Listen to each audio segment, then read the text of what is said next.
saya Andes Muwanto dari NDLC dalam program HR in Color. Nah, kita akan membahas mengenai topik yang menarik ya. Khususnya kita sudah mendekati Lebaran, biasanya banyak orang yang sudah memutuskan untuk saya ingin keluar deh. Mumpung saya sudah dapat THR. Lalu kemudian setelah Lebaran kita akan bekerja, mencari pekerjaan lagi, gitu kan ya. Dan banyak sekali orang sudah mulai mencari-cari bocoran mengenai psikotes. Mereka berpikir, mereka melihat atau mungkin teman-temannya bercerita bahwa banyak psikotes yang sudah ada bocoran loh di internet, di YouTube dan lain sebagainya. Nah, permasalahannya apakah dengan kita mempelajari beberapa tes yang mungkin tanda kutip bisa jadi keluar atau bisa jadi tidak ada, berbeda dan lain sebagainya, tapi kita berspekulasi itu akan bisa membuat kita lolos. Nah, kita lihat dulu esensi dari yang namanya psikotes. Psikotes sendiri berbeda dengan yang namanya tes akademik. Ya, kalau akademik kita melihat angka itu kan yang terbaik, terbesar. Contoh misalnya ada 100 soal. Dari 100 soal itu ternyata kita bisa mengerjakan 80 soal. Artinya apa? Artinya kita dianggap sebagai orang yang lolos. Tapi kalau hasilnya misalnya hanya 50 atau 60, kita bisa dibilang sebagai orang yang ya kurang oke. Nah, itu tes akademik. Tapi konteksnya berbeda ketika kita mengikuti psikotes. Psikotes pertama, kalau teman-teman lihat kan ada yang disebut battery test. Battery test ada beberapa tes yang digunakan. Yang setiap tes punya spesifikasi untuk mengukur hal yang berbeda. Ada tes yang mengukur kecerdasan, ada tes yang mengukur daya analisa, ada tes yang mengukur daya tahan, emosi, aptitude atau peminatan, kemampuan leadership dan lain sebagainya. Itulah sebabnya dalam psikotes biasanya tidak digunakan satu tools, tapi banyak, beragam. Tools itu bisa dibuat atau dikembangkan tergantung pada lembaga-lembaga atau mungkin perusahaan-perusahaan yang menggunakan tes-tes tersebut. Ya, nah sekarang masalahnya perbedaan antara psikotes adalah karena psikotes itu tidak mengukur bahwa yang nilainya bagus semua itu yang terbaik. Ya. Dalam psikotes, ingat ya, dalam psikotes itu bukan angka tertinggi. Bukan nilai yang terbaik. Bukan. Ya. Tapi dalam psikotes kita mengenal istilah yang disebut sebagai job fit. Ya. Jadi job fit itu adalah kalaupun dia terlalu tinggi nilainya belum tentu baik. Atau kalau dia terlalu rendah juga belum tentu baik. Ingat ya. Jadi kalau kita lihat ya kemampuan orang ini luar biasa, baik sekali. Kita harus padankan dengan jabatan yang akan dia masuki. Kalau ternyata ketinggian, ya jangan dipaksakan, akhirnya orang itu nggak masuk walaupun nilainya secara maksimal dia bisa dapat nilai tertinggi.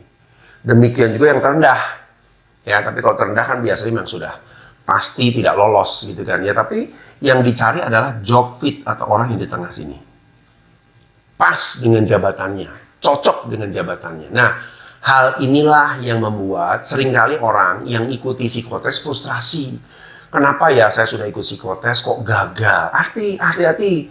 Kalau kita mengambil porsi job fit dalam psikotes, sebenarnya psikotes itu ya, psikotes tidak menentukan apakah kita lolos atau tidak. Hati-hati ya. Jadi psikotes ini lebih sifatnya additional. Ya, karena ternyata dari sini misalnya contoh, saya butuh jabatan keuangan, ya.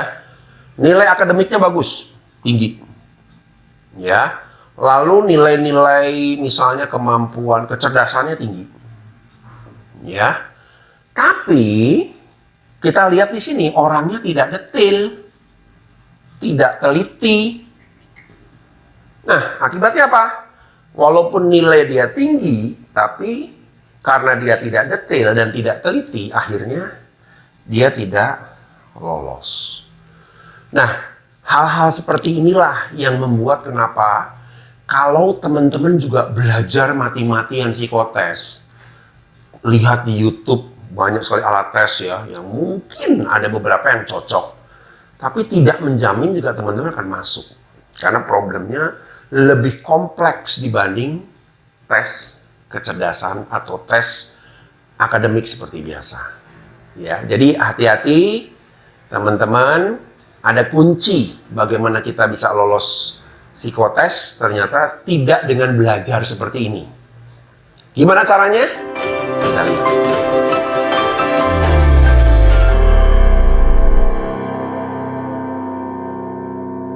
Nah, kita lihat ya, bagaimana kita bisa tahu kiat-kiat untuk lolos psikotes. Ya, yang pertama, kita lihat tadi kan, dengan cara Anda belajar mati-matian dari bocoran-bocoran alat tes, ternyata tidak menjamin Anda masuk. Karena konsepnya bukan sesederhana itu. Anda bisa tahu nilai bagus dari alat tes juga tidak tahu. Anda job fit berdasarkan kriteria perusahaan, Anda nggak tahu. Bisa jadi Anda buat nilai sebaik mungkin, bukan itu yang dibutuhkan, sehingga Anda nggak lolos. Jadi pertama, tidak usah lihat bocoran.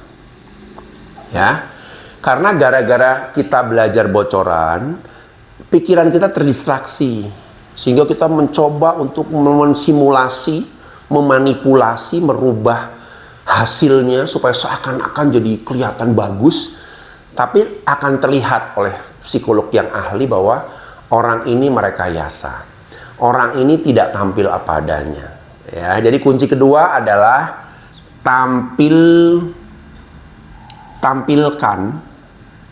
diri apa adanya. Ya, biasanya kalau seorang interviewer atau tes diseleksi, dari semua alat tes yang digunakan itu konsisten, kuncinya konsisten. Alat tes pertama, oh konsisten, orangnya introvert. Alat tes kedua, oh iya menunjukkan orang introvert. Alat tes ketiga, oh iya introvert. Alat tes keempat, introvert. Seluruh alat tes penggabungannya jauh lebih dipercaya. Tapi kalau di sini kok introvert. Tes kedua, loh kok kelihatan seperti orang ekstrovert. Tes ketiga malah nggak jelas. Kalau kita merekayasa semua tes tersebut. Akibatnya fail. Walaupun secara umum cara mengisinya udah benar. Nah, ini kunci dasar ya. Jadi lebih baik kita tampilkan diri apa adanya. Ya. Orang yang ketika datang, saya menampilkan diri apa adanya, tidak perlu merekayasa. Misalnya contoh, saya adalah orang yang senang pada hal-hal yang lebih konsisten, lebih status quo, lebih jelas. Tampilkan apa adanya. Bahkan itu bisa menunjukkan bahwa Anda orang yang konsisten. Dibanding Anda ingin menampilkan orang yang kreatif, tapi tidak konsisten dari setiap alat tes, Anda jadi masalah. Ya. Lalu yang ketiga, persiapan diri. Persiapan diri. Ya. Kadang-kadang psikotes itu bisa digagalkan hanya karena kita lupa sarapan. Atau kita punya masalah sebelumnya ya, ribut dengan pacar, ribut dengan istri, ribut dengan anak, atau ribut dengan tetangga, dan lain sebagainya. Sehingga pada saat kita masuki waktu psikotes, kita terdistraksi, banyak pikiran-pikiran yang mengganggu. Nah ini mungkin porsi yang ketiga ini hampir dialami oleh 30-40% populasi.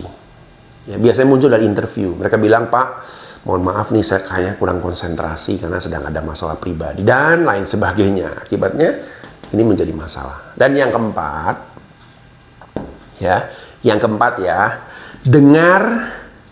dengarkan instruksi. Ya, banyak dari kita karena kembali ke tadi cari bocoran, belajar dan lain sebagainya, mereka tidak mau dengar instruksi, merasa sudah tahu, lebih dahulu membuat. Ya mungkin di saat itu mereka ingin mengesankan saya lebih ngerti loh, saya paham loh dan lain sebagainya. Tapi begitu dicek ternyata hasil tesnya salah atau hasil tesnya tidak optimal. ya. Jadi kita mesti hati-hati. 4 hal ini sangat penting untuk Anda bisa kemungkinan besar lolos dibandingkan harus mencari bocoran, mencari kunci-kunci alat tes, tapi akhirnya psikolognya bingung karena mereka melihat Anda bukan gambaran manusia apa adanya. Bahkan kadang-kadang hasilnya seperti robot, bahkan hasilnya serba tidak konsisten. Sudah pasti Anda gagal. Ya, salam sukses, saya Suwanto dari HR Incaleur.